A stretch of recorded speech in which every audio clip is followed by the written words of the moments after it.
Aujourd'hui, je voulais vous parler du cerveau et en particulier de l'autisme. Je ferai d'autres vidéos sur les troubles du cerveau, alors si ça t'intéresse, abonne-toi.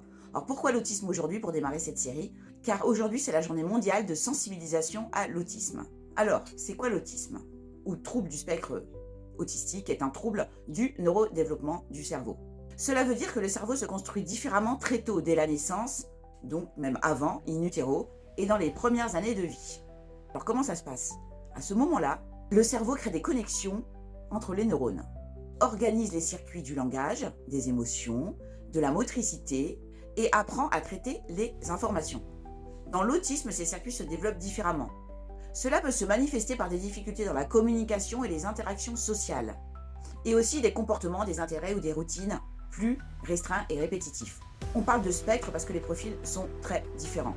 Certaines personnes autistes parlent peu, d'autres au contraire ont un langage très développé, d'autres ont une déficience intellectuelle, d'autres pas. D'ailleurs, ce qu'on appelait syndrome Asperger, qui fait partie maintenant du spectre de l'autisme, ce ne sont pas tous des génies. L'autiste Asperger est simplement un autiste qui n'a pas de déficience intellectuelle. D'où ça vient? Alors, je vais vous apporter une information incroyable aujourd'hui, on ne sait pas exactement.